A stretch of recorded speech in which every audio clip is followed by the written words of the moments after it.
Hey, good night, everybody. It is Debbie Meighan. I'm here in my kitchen. It's time for dinner with Debbie. And last week I missed last week. The short week got me. I decided to skip it.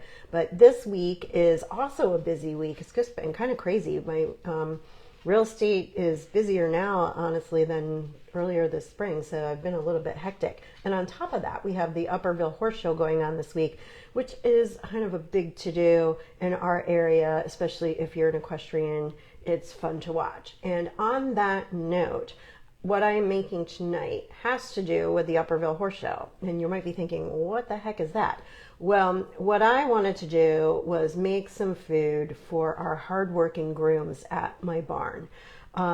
These guys work very long hours, especially during horse show weeks, and we've got 3 weeks of horse shows in a row. We've got Upperville this week, Loudon Benefit next week, and then Deep Run the following week. Now, next week's probably going to be the busiest week where most of us are going, but I know it's hard for them to get a good meal in, so I decided to make one of my favorite go-tos and bring it and just kind of double the recipe and bring it to the guys for them to eat. Either I'm probably going to bring it to their home so that they can eat, when they get home after a long day, they have something to eat and don't have to worry about it. So it is actually a recipe that I make at least twice a month.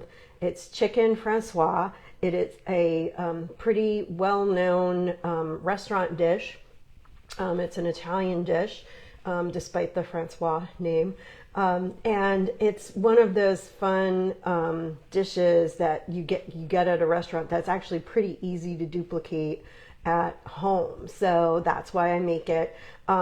And I got this recipe from New York Times Cooking. Of course, you will know that when this gets posted to my YouTube channel, you will get the full ingredient list and the instructions on how to make it. But just bear in mind that tonight what I'm doing, since I'm doubling it and not eating it right away, I'm making it a little bit different than how the instructions place. For one thing, usually you make the sauce and then put the chicken breast back in it to let it thicken and stuff. I'm going to, since this is not going to be eaten right away, I'm going to make the sauce separate from the chicken breast so that they don't get soggy, just like sitting in a sauce. So that will be a little bit different. So let me get right into it. So it is like, if you're used to like breading chicken, like dredging stations are not unfamiliar to you. I have 2 pans.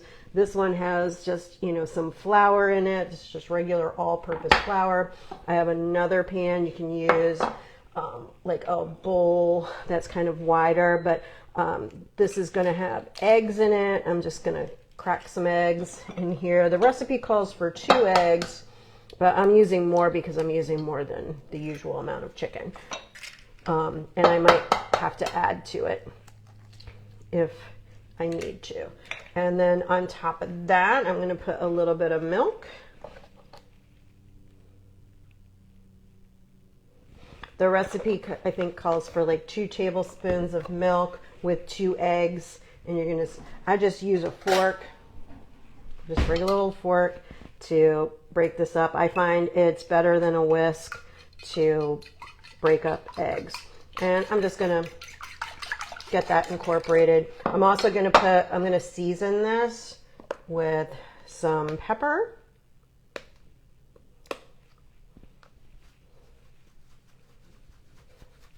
And I'm not measuring. I'm just like dumping some pepper in there. And a little bit of kosher salt. Just like maybe a pinch or 2, and incorporate that.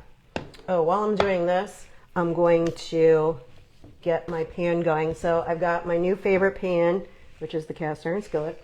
And I am going to be putting olive oil, extra virgin olive oil, like once around the pan. And again, since I'm doing more than I usually make, I might have to add to this later. And this is a canola oil, but you can use a vegetable oil, equal amount of this to the olive oil. And I'm going to put that on a medium heat to start getting hot.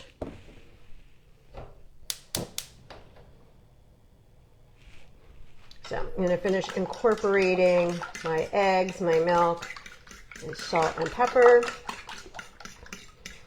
And then if you've ever made like chicken parmesan, you're used to putting the chicken into the wet ingredients first and then breading it. But this is done opposite. So to me, this is like the chicken version of like French toast, where you're like putting it into the egg last and then going into the skillet. So it is a little bit of an eggy consistency. So I'm going to bring that a little bit closer. And I've already got my chicken ready on a plate here. As you can see, it's a lot of chicken. So I actually, again, to save time, I bought the thinly sliced chicken breasts, which you can get at Wegmans, and you might be able to get it other places. If you don't have access to getting the thinly sliced chicken from the store, you can get regular boneless, skinless chicken breasts and just pound them out. And that works as well too, but this is just making it a little bit faster. And each package gets about 5 of these thinly sliced chicken breasts. And I'm just putting my hand over the skillet to see how it's getting hot. And it is warming up. So the other thing that I'm going to prepare while I'm waiting for this to heat up is I have a baking sheet here that I've lined with paper towels. And actually this is my brand new baking sheet too, so I'm going to be giving you guys my input on that baking sheet later. I'm not really using it so much today, but it's from Williams-Sonoma. It's that new Gold Touch Pro surface or whatever. It's supposed to be super non-stick ceramic based coating. We'll see how that is. So here we're going to go. Hey Terry, how are you? So here is one of my chicken breasts. See how thin it is? It's kind of nice that it's already done. I'm going to put that right into, show you real quick. So that's going to go right into the flour.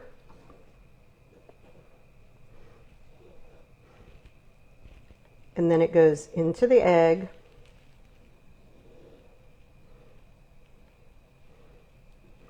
And I've not found a way to do this where I don't get dirty.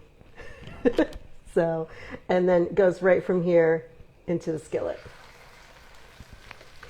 And because these are thick, they're going to go about 4 minutes per side, and you're going to do them in batches. And I'm not going to make you watch while I make, all 15 of these chicken breasts, but I'll do a couple and put them on here, and then we'll go right to the sauce. So what I usually like to serve this with is like a pasta, because it is an Italian dish, right? So you can just serve this on top of spaghetti. If you don't want to do the carbs, then go ahead and get like that that vegetable spiralized spaghetti, like the ones made out of the zucchini. That's good. I've also done this over rice if you want to be gluten-free. Oh, and if you want to make this gluten-free, obviously don't use the all-purpose flour, but you could use a rice flour. The flour, putting the flour on the chicken breast first and then the egg helps the egg stick to the chicken breast. So one thing that I'm going to go wash my hands real quick.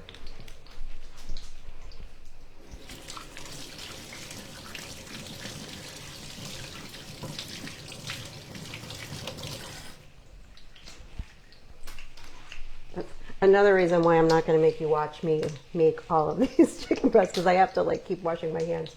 But the other thing I really like about this, using the cast iron skillet, is that it really is non-stick. Like I don't have to worry about the breading sticking to the pan.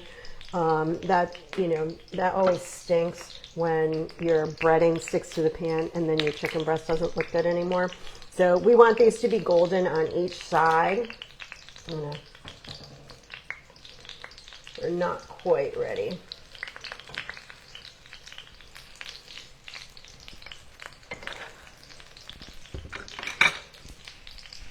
Oh, where's my wine? Here it is. So what am I drinking tonight? I'm excited to share this wine with you tonight. This is a really nice white wine. Let me grab the bottle out of the fridge.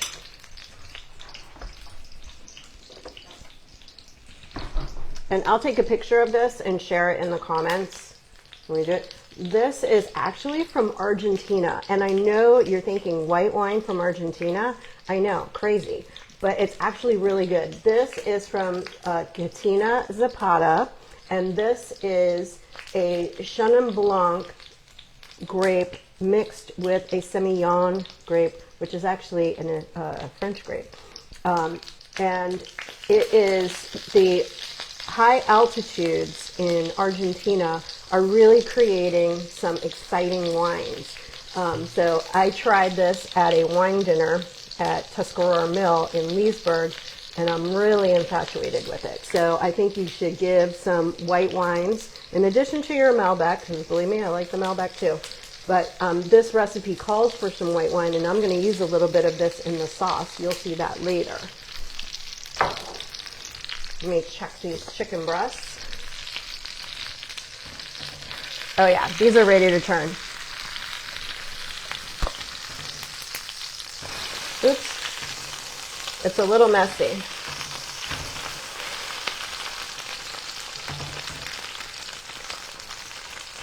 But see how beautifully these like don't stick? Oops. I'm trying to do this one-handed as well. So you can see this is a beautiful golden color. I'm going to let it cook on the other side, and then it's going to go to the baking sheet that's lined with paper towels so it can drain and not be so greasy. And I will continue that process. I'm only doing 2 in this pan. If I had a larger pan, maybe I'd do 3. But I will continue this process until all the chicken breasts are gone. And when they cool down a little bit, I have a container that I'm going to put them in for the guys. So, and I really hope the guys like it. So maybe I'll get a reaction video done when the guys have tried it. Because of course they're going to be super polite and eat it even if it tastes like garbage. But I'm hoping they like it. So cheers to that. So while that cooks, let's talk a little bit about the sauce. So the sauce that is in a chicken francois is a lemony, really lemony, buttery sauce. And it's very few ingredients as a result. I am going to skip over, there is a step where you take like slices of lemon and saute them in butter, and it's quite lovely, and you put them on top of the chicken breast and all that. I'm going to skip over that step, but those instructions will be in the instructions when I put that out. But I'm skipping over that for this purposes, just because I just want some sauce and I want some chicken to give to the guys, and I don't think they're going to decorate it with slices of lemon on top, and I don't want to put slices of lemon to just like sit on it. So let me just check this real quick. One of these breasts is a little bit smaller than the others.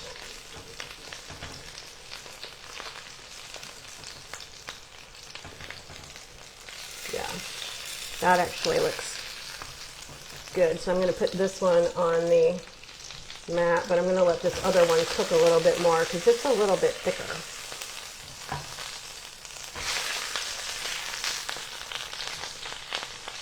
So once this is all cooked, you're going to, you're going to drain all of this fat that's in the pan, and I usually drain it into like an empty tin can, like from like green beans or something, whatever I have like a can of, and then I throw it in the freezer so that the whole thing freezes solid before I throw it away.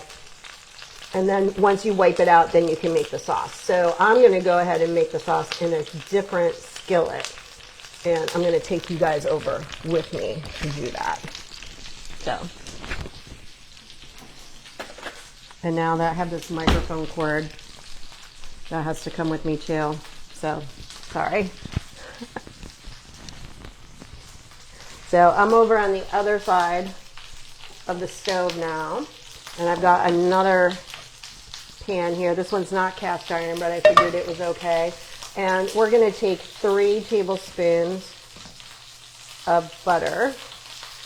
And that's for one recipe. So I'm going to make one recipe at a time with the sauce and then just like put it into a container and and I'll probably just evaluate whether I want to make a second recipe of it, just based on how much I have. So I'm going to melt this butter in here.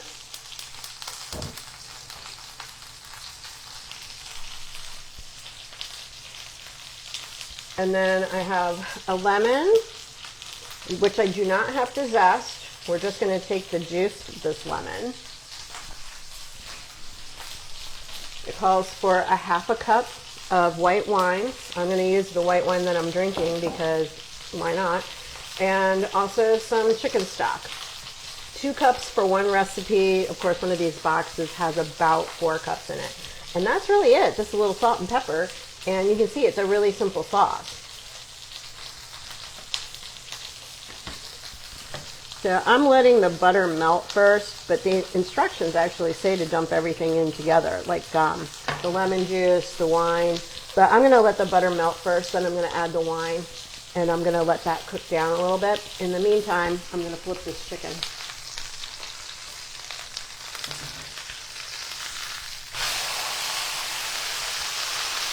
I don't know if you can hear that sizzle, but it's really sizzling. It smells really good in here. So my butter is melting nicely. So I'm going to go ahead and I'm going to eyeball my wine. And I'm going to pour about a half a cup in there. And that's really just for the flavor, to get it in there.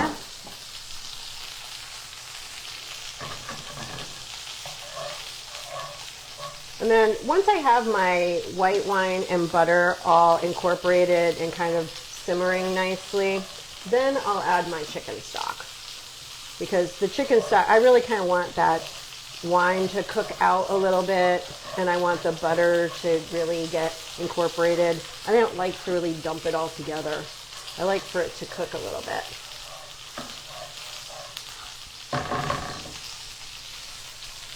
Take a look. You can see it's got a good simmer going.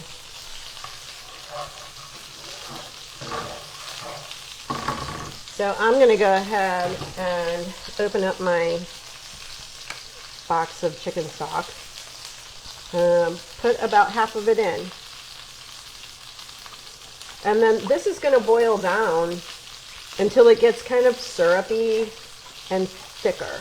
And if I were making it with the chicken breast, I would be putting the chicken breast back in after it cooks down a little bit and let that incorporate, because that will thicken the sauce a little bit more. But I don't think the guys are going to mind. Oh, I forgot to put my lemon in. So I need to get this chicken breast off.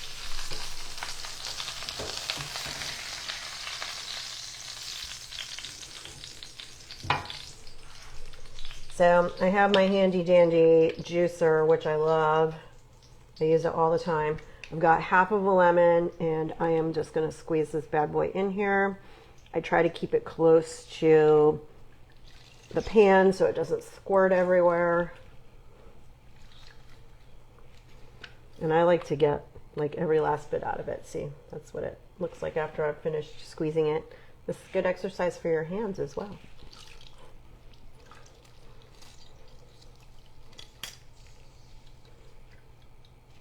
There, that's good.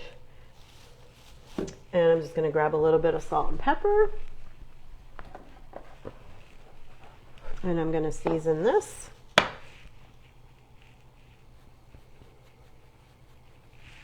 I like pepper, so I'm not afraid to use it. If you're not a pepper fan, then don't use as much. But I do like to use a little bit of salt. Even if you're watching your salt, I do like to use a little bit because it really does activate the flavors. I'm just going to take my, and I'll let you guys see what it's starting to look like now. So I have it turned up right now. It's on a good like medium high heat.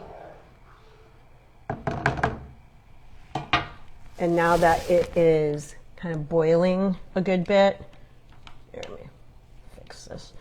Now that it's boiling a good bit, I'm going to turn it down a little bit so it's not like a runaway boil. And I'm just going to let this go for a little while. So the key to making good food is to like not walk away from your food and like let it boil. So try not to multitask when you're cooking. So this is a good opportunity here, like while you're waiting for this, like maybe do a little cleanup, maybe get some plates ready. But I've got 2 really good looking chicken breasts over there. I've got a bunch more to saute. So I'm gonna get on that. And what I'll do is after I have this done, I'm going to take a picture. I'm going to put it in the comments. So again, watch out for tomorrow. Tomorrow I will have this recipe, this full recipe with the ingredients posted on my YouTube channel. And I'll also be posting it on, that YouTube video will also be posted onto my Facebook and other social media platforms. If you have any questions or actually even any requests, if there's something you want to see me make, send me a DM, shoot it to me. And I also, I put the recipes also into my newsletter. So if you want my newsletter, you can also get the recipes that way too. So there's lots of ways you can get the recipe. That's always like the thing that people ask me about the most is like, how do I make this? So next week, I think I'm going to make pork chops, because I haven't done pork. And I have a really nice pork chop recipe that I like. So, and then after that, I'm probably going to be moving on to some more Mediterranean cooking, because I think I might have mentioned a couple of weeks ago that my cholesterol is a little high, so it's been suggested that I try the Mediterranean diet. So I'm going to give that a whirl, and you guys can come along with me. So I think that's really it. This is it. It's about as simple as could be. Make some spaghetti. You can put this on top. It's really good, really lemony. I can smell the lemons from here. And again, I'm really hoping the guys like it, and hopefully we get a good reaction video. All right, you guys have a great night. If you have any questions, send me a message.